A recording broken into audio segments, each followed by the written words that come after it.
everybody. Welcome. For those of you who haven't been here, this is the LA Times main stage. My name is Stuart K. Robinson. I'll be your host here all weekend.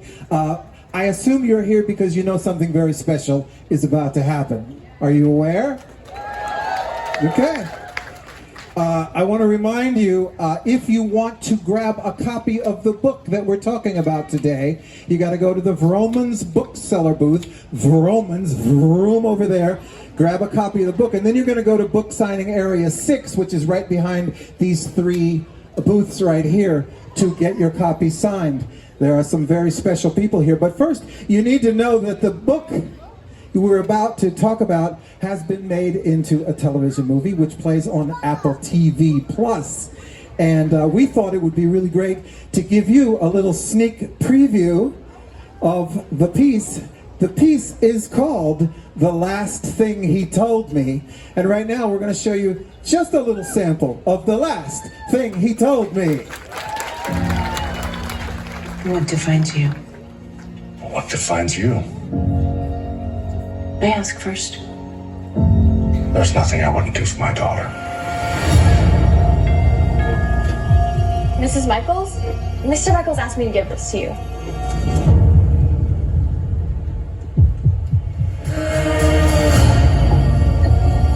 Sorry, ma'am. The building's closed. My husband works inside. I'm trying to reach him. I haven't heard from Owen in 24 hours. Where's my dad? I don't know. What is that?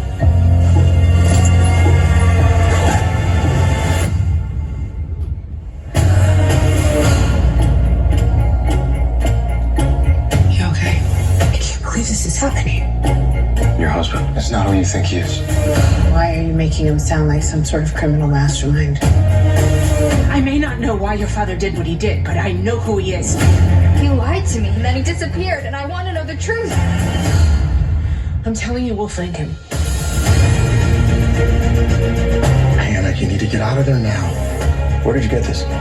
Tell me who sent you. Go now. Hannah and her stepdaughter are in imminent danger. Is there something you're not telling me? We need to stay together.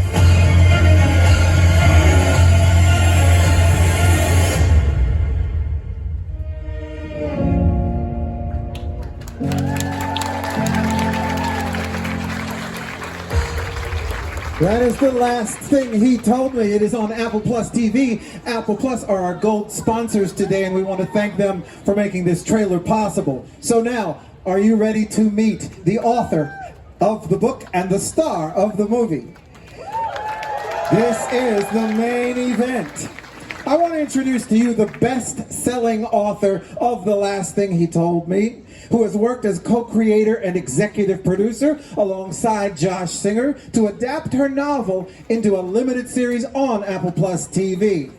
I'm also going to introduce to you the star of that program, who is an award-winning TV and film actress, activist, and producer, and she also serves as an executive producer alongside Hello Sunshine's Reese Witherspoon and Laura Neustetter. They will be interviewed by the one and only Los Angeles Times television critic, Lorraine Ali. So please give an appropriate, loud welcome to Lorraine Ali interviewing Laura Days and Jennifer Garner.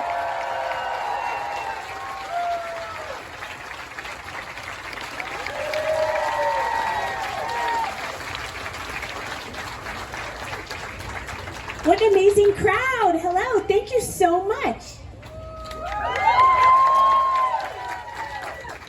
This is fantastic. I'm so happy you're here, and I'm so happy you're here, and that I get to be sitting with you.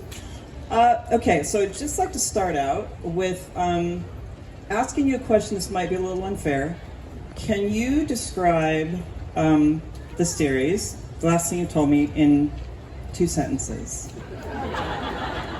And you have to, like, one sentence. No, you can do it each, but just to give a little synopsis.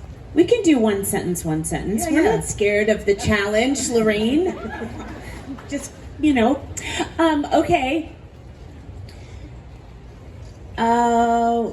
Woman and her grumpy stepdaughter are faced with the heartbreak of a missing husband/father.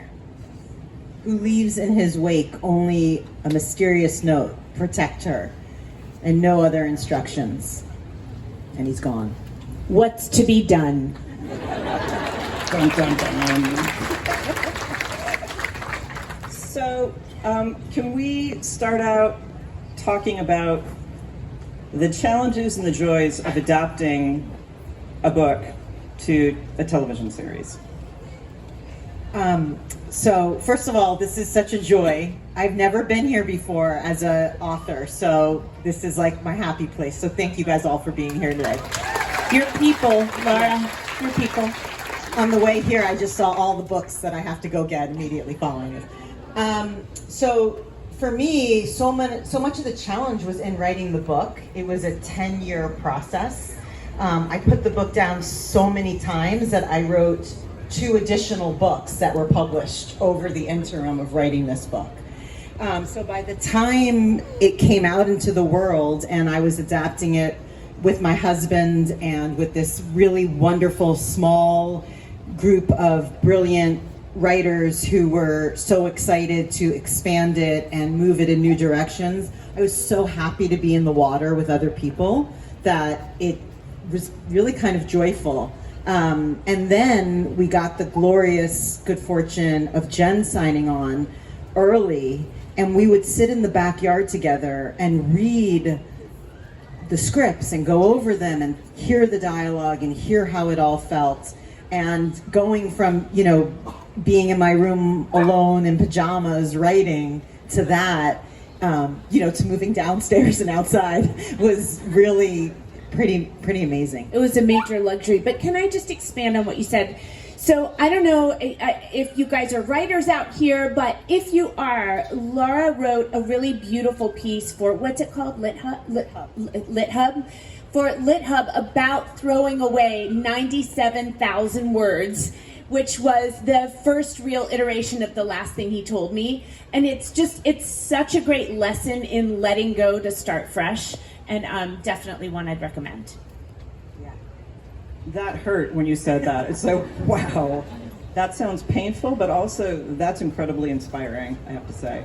And in terms of your involvement in the project, I heard you talking backstage about you've read the book like 5 billion times. Can you just talk about what brought you in? Well, I'm a reader, and I still read to my kids. I have 11, 14, 17-year-olds. My 17-year-old stays up too late. I can't. But my 14-year-old and I still read at night. And this was an unlikely bedtime tale. But, it's not that far from the grim fairy tales, right? I mean, it's a little scary, a little dragon. So we read it aloud together and whipped through the pages. It was just like, Laura finishes every other chapter on a single sentence that changes everything you thought you knew. And you are compelled to keep going. That's why it's such a fun book to recommend to people, because you know that they are going to start and not put it down, and they're going to feel all the feelings and be wholly satisfied. Well, we had that just as readers. And it didn't even occur to me. I just was like, gosh, man, what a story, what a set of relationships. Man, something to dive into. But somebody else was attached, and I just didn't even think of it. Because the someone else was Julia Roberts. Let's face facts. It's not like I was like, I'm going to take on Julia Roberts. No. Respect. Anyway, when scheduling snafus got in her way, I kind of went bananas and just stayed up all night and tried to write one good literate letter to the head of Apple, and I kind of sprinkled a couple around town, and eventually they I think were just like, oh, let's give it to the girl. What are we going to do? She's so annoying. But that's how I came to it. And then I read it. I felt like I've never had more rich source material in my life. And sorry, Shakespeare, but I went back to the book over and over and over again, and honestly, the words would play in a refrain in my head as I was silent in the scene. Like the scene where I've just made the pasta from Poggio, and Bailey goes storming out. Every time she walked out, I would think, and she's left with enough burnt pasta for a family of 10. I can just remember that, like, every single take. And I don't know if it gave me anything, but it gave me something personally, just joy of seeing, you know, getting to play out words that I was so enraptured with. And as you were saying, like at the end of each chapter, there's something that twists, and oh my gosh, this is going to go someplace totally different. Your process as a writer, when you're going into it, like, are you an outliner, or do you know where you're going? No, she doesn't. Do you know where the hell you're going? No, do you know where you're going? I know so little about where I'm going. So I always start with a question, and I have actually above my desk, well, now I have a new desk, so on my desk, I have a quote from E.L. Doctorow that says, writing a novel is like driving a car at night. You have to see, you can see it as far out as your headlights, but you don't have to see further than that. And I think I attached to that in graduate school a little too strongly. So I sort of know what's happening in the next 10 pages. I started with this book with the question of, can we ever know the people we love? And all I knew going in was that a woman was answering the door to an unlikely messenger who was going to deliver a message to her that changed everything about the man she loved the most. The man that the woman loved the most, not the messenger. My editor would have a note on that sentence. So that's where it started for me. And when Hannah, Jen, opens the note and it says protect her, I realized that in the writing. And then I'm like, okay, now I'm done for today. And then, you know, you begin again. But I think that's one of the reasons two things happen, good and bad, in the writing for me. One is, one of the nicest compliments I get is, I couldn't put it down, or I felt very surprised. And that's, I think, because I'm surprised as I'm going. The negative side of that is sometimes you end up on the side of the road in Northern California throwing out 97,000 words. So, and, you know, dramatically actually taking the draft and throwing it into a trash bin. So I think it's both things that happen for me in the not knowing, but it's the only way I know how to write. If I outlined and I sort of knew the secret, I wouldn't be interested every day to sit down and keep going. May I ask a question? How many things did you have the note say before you settled on protect her? It was always protect her. That's so crazy, Laura. That's always wild. protect her. Okay, all right, your turn. I don't think I can follow that up. So, did you, it sounds like you two worked together as this, okay, so while you're imagining how you're going to play this character, is it daunting that you're sitting with the author who created her, or does it put another kind of pressure on it than it would if you just came into it as a script that was not attached to a book? No, because Laura gave me wholeheartedly Hannah from the minute she was mine. She has been nothing but an open book. Like the other night, I texted Laura and said, I'm doing something, but I'm using the book, but I'm gonna need to edit to be really distill down this one little moment. But I don't want to do that without your permission, because they're your words. And Laura wrote back and said, they're your words. Do what you will. And that has been the case from the beginning, and it felt, she and Josh Singer, by the way, it's not like he's like, oh, my husband, Josh Singer. My husband, Academy Award winning writer, Josh Singer, who wrote, Spotlight and The Post and First Man and West Wing and all the, he's amazing. So the two of them together are a pretty dynamic duo, and they were the mom and dad of the job for sure, and offered different kinds of, encouragement, comfort, stability, challenge. But overall, they both offered, this is your role, what are you going to make of it, and let's co-create from here on. I do have to add to that, because I'm going to take on the role of if Josh were here, because he talks about this all the time in terms of Jen. This is my first experience, adapting something that has gone into production. So I think Jen is the best, period, of my experience. But Josh has been doing this for 20 years, and he says, there is no one like Jen. Because in addition to being such a great actress, and I would be saying this and have continuously said this when she's not sitting right next to me, she is such a great leader and partner that to be able to work together, it was joyful. I mean, it truly was every step of the way. She was the most excited, the most exuberant, and the smartest person in the room. You know, the letters that she wrote, they weren't to me, but I got to see them, and I have them. I have copies. I have one copy. I sound like a crazy person. But the point of that I'm raising slowly is that in the letter, Jen says two things that stick with me and I think about all the time. One is how important it is to be the grown-up in the room, and that she related to Hannah because Hannah was the ultimate grown-up in that room from the first moment you meet her. And what I loved about that, and what I think Jen does so beautifully in terms of being the grown-up in the room, is that we have, you know, in so many thrillers, and I love thrillers, so I don't mean this insultingly to thrillers, I'm just saying what Jen does here is she's never on her heels. She's on her toes from the get-go, and we're always following her. And Jen brought that understanding to the character in a way that I don't think I understood it until she said it.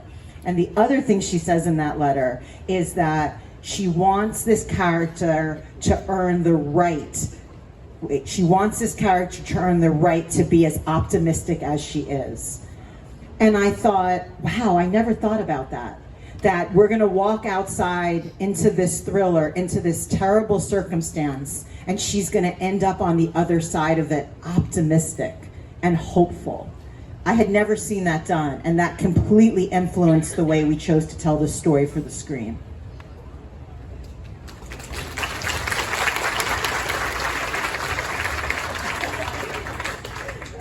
I will not stop you if you want to ask each other questions.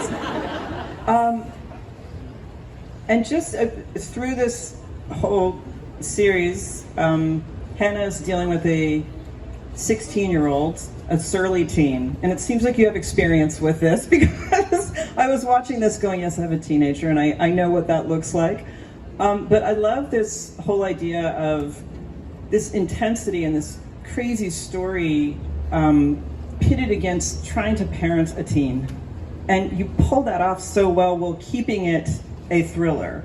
Because as I was talking to you about backstage, also the physicality of it, you're running, it's like there's such urgency there. Well, I do have teenagers, and the difference is my teenagers are mine. So their surliness I've earned. I put it there.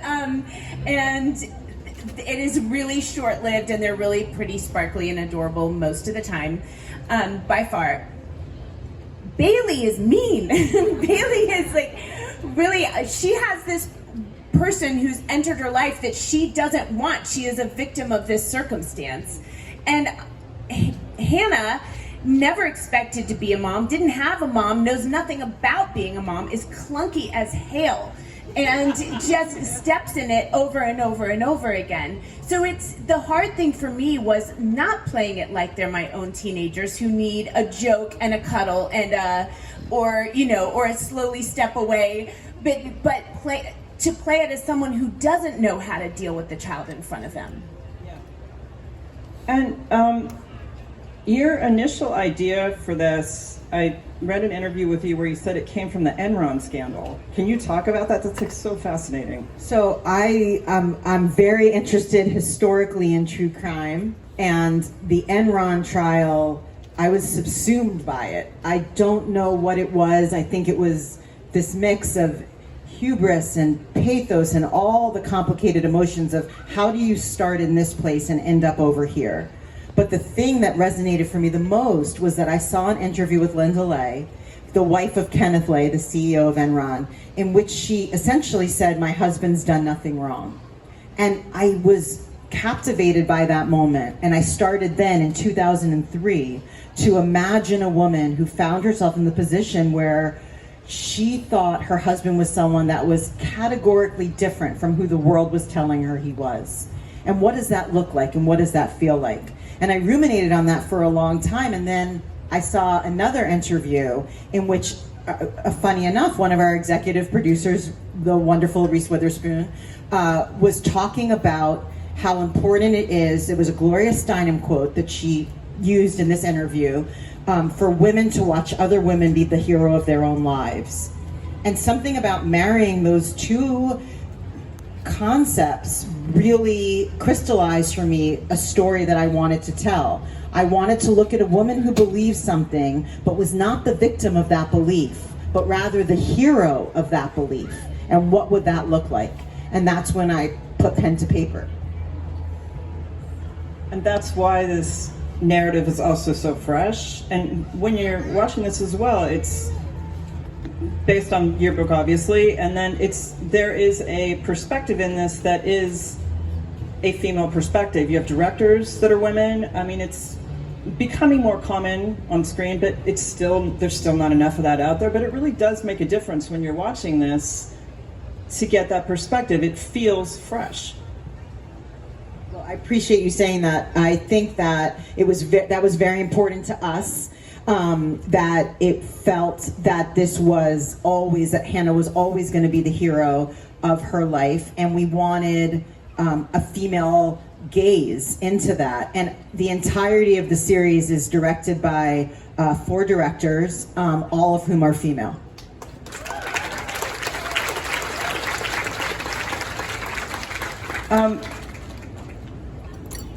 And Jen, I want to ask you, just in terms of, because you've done a few other projects, here and there. Just at this point, in terms of the roles that are out there, a role like this, I just feel like there's such strong roles now for women. It's getting much better. I mean, how do you see it? It is getting much better. I think we have to really call out Reese Witherspoon as a huge reason that it's getting much better. Reese has championed books for a long time. I've known her for almost 20 years. She's had a book in her hand pretty much every time I've ever said her, and it's been shoving them my way. Girl, you need to read this. You've got to pay more attention. You need to be out there buying books and trying to make them yourself. And she not only is such a powerhouse herself, she insists on that kind of energy for her girlfriends. And it's just like, nobody is sitting around thinking about, how do I make something for a 45-year-old mom in Brentwood? You better get out there and come up with it, because there are women who want to see it. We just have to help the powers that be know what those stories are and know that they keep showing that they will get an audience when the time is right. So that's Hello Sunshine and Reese.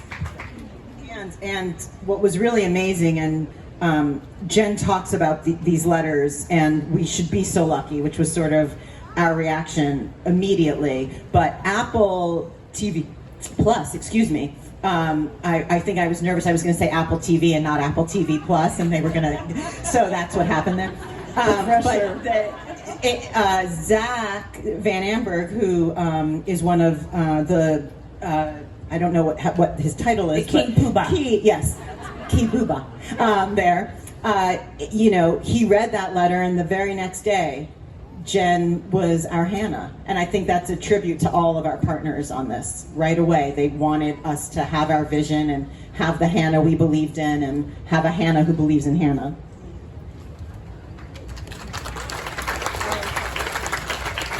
Were there, since you did work closely together on this, what were some of did you hit disagreements or crossroads, like I want to go this way, I want to go that way, something that you can talk about up here, or not? I mean, I didn't feel that necessarily. We had serious conversations. We would finish reading an episode aloud and would grapple back and forth, but in the best, most collaborative, fun way.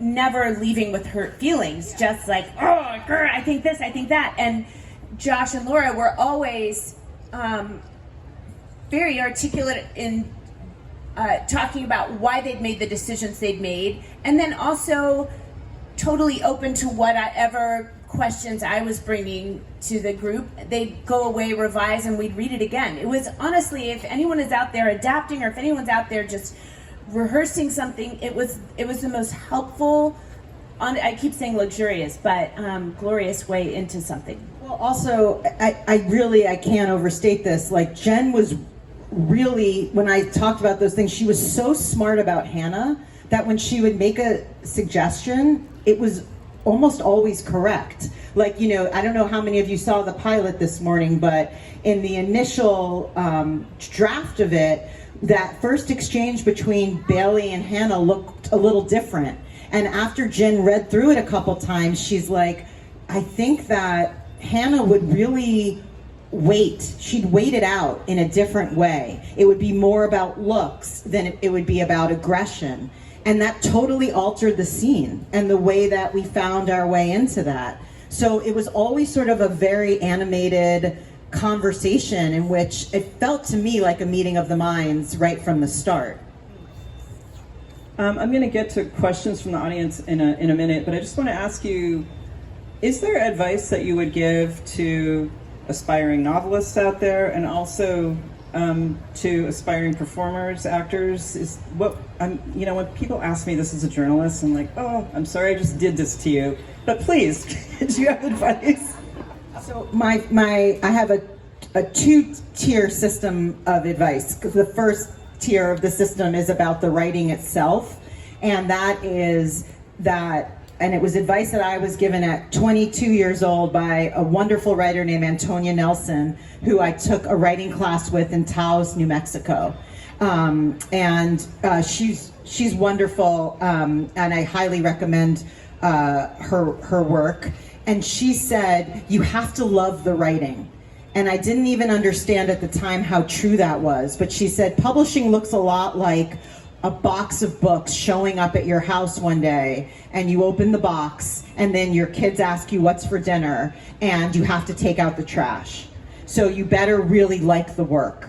And I feel very lucky that I love the work, but that was a real watershed moment for me, because it made me think, how much do I like the work? If no one ever reads this, if 5 people read it, is it going to be something that was really worth doing? And my answer was always categorically yes.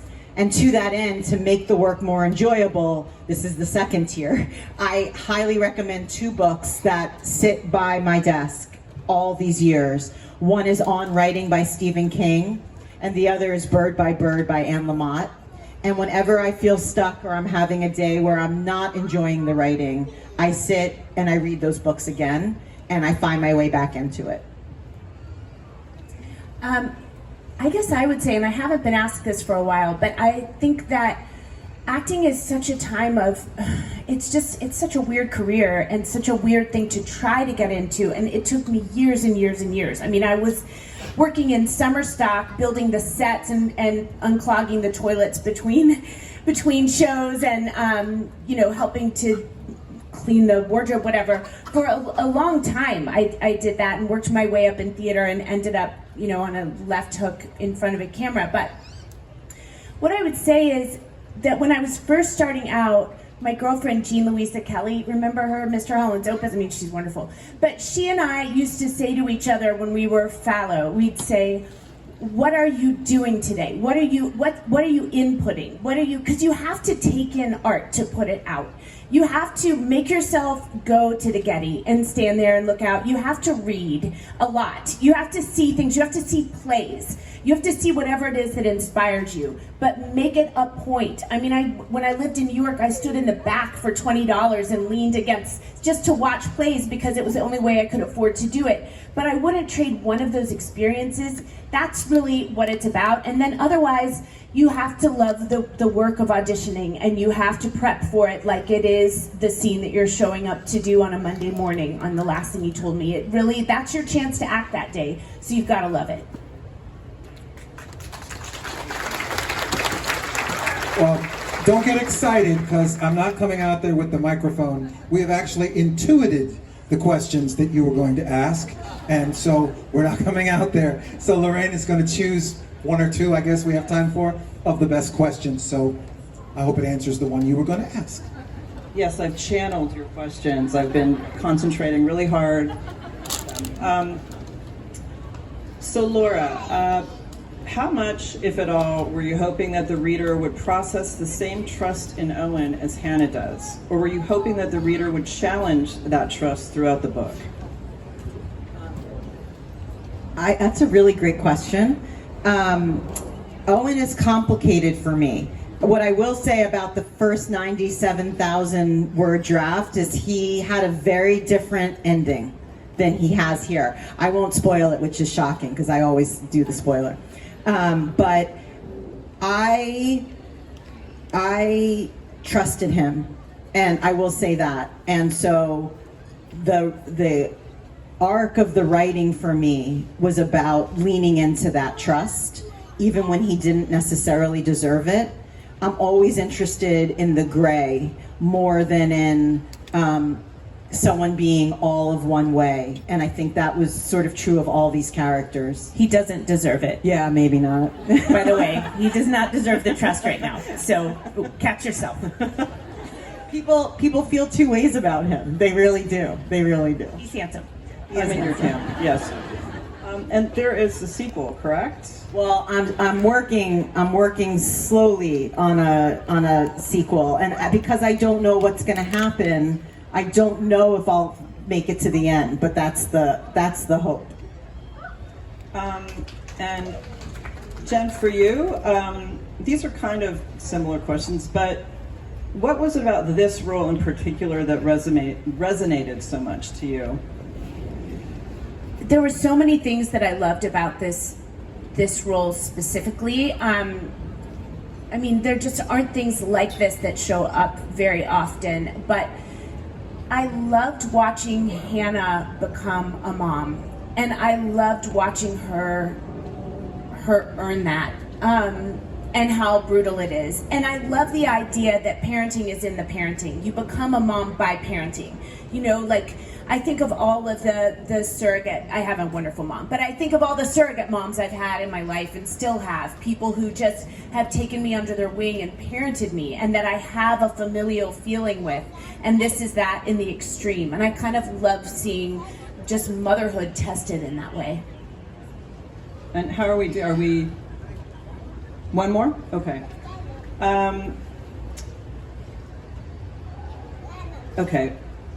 When adapted, this is for you, Laura. When adapting a story from one medium to another, how do you know what's, I think, integral to keep and what can be reinterpreted? So I think that has to do with I love that this came full circle, the idea of being in the water with people. You really want to be in the water with really good people. And people who are going to encourage you, to kill your darlings and move away from the book and stay true to certain things, at Apple TV Plus. At a girl. Exactly. We were really, Allie Woodruff was our executive there, and she was extraordinary. And she's here. Now she's going to kill me. And we had really great partners at Hello Sunshine, really great partners in the writer's room. We had a lot of people who were helping keep us on course, and truly no one more than the person next to me.